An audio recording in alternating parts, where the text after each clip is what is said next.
சிறகடிக்க ஆசை சீரியல்ல இனி எபிசோட்ல என்ன நடந்திருக்கு அப்படின்னு பாத்தீங்கன்னா, மீனாவுக்கு இருக்கிற சப்போர்ட்ட பார்த்து சிந்தாமணியே பயப்பட ஆரம்பிச்சிடுறாங்க. காருக்குள்ள போயிட்டு ஒரு ரவுடிக்கு ஃபோன் பண்ணி, "என்ன எல்லாம் ரெடியா?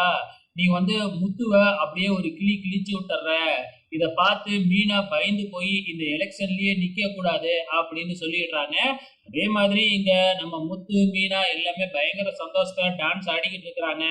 அப்ப முகத்துல கர்ச்சீஃப கட்டிக்கிட்டு கத்திய எடுத்துக்கிட்டு வந்து முத்துவ குத்த வராப்புல.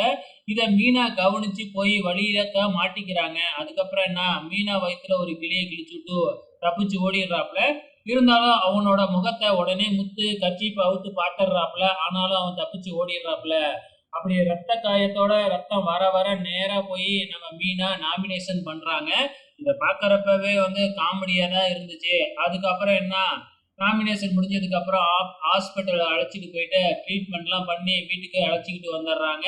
ஸோ இப்போ நாமினேஷன் பண்ண மீனா வீட்டுக்கு வந்த உடனே நாமினேஷன் பண்ணதை வாபஸ் வாங்கிடலாம் அப்படின்னு முடிவு பண்றாங்க. ஸோ நான் இந்த எலெக்ஷன்ல நிக்கிறதுனால தானே முத்துவுக்கு இப்படி ஒரு ஆபத்து வருது, அதனால நம்ம எலெக்ஷன்ல இருந்து வாபஸ் வாங்கிடலாமா அப்படின்னு கேட்டுக்கிட்டு இருக்கிறாங்க.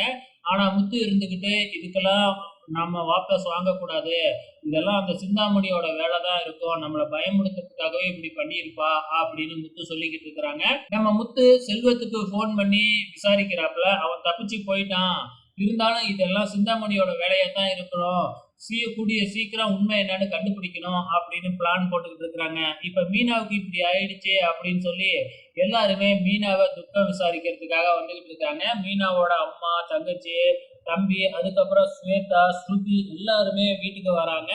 ஸோ நம்ம மீனா வந்து பாத்தீங்கன்னா என்ன செய்யறதுனே தெரியாம அழுதுகிட்டே தான் இருக்கிறாங்க. வெயிட் பண்ணி பார்க்கலாம் அப்கமிங்ல என்ன நடக்க போகுதுன்னு.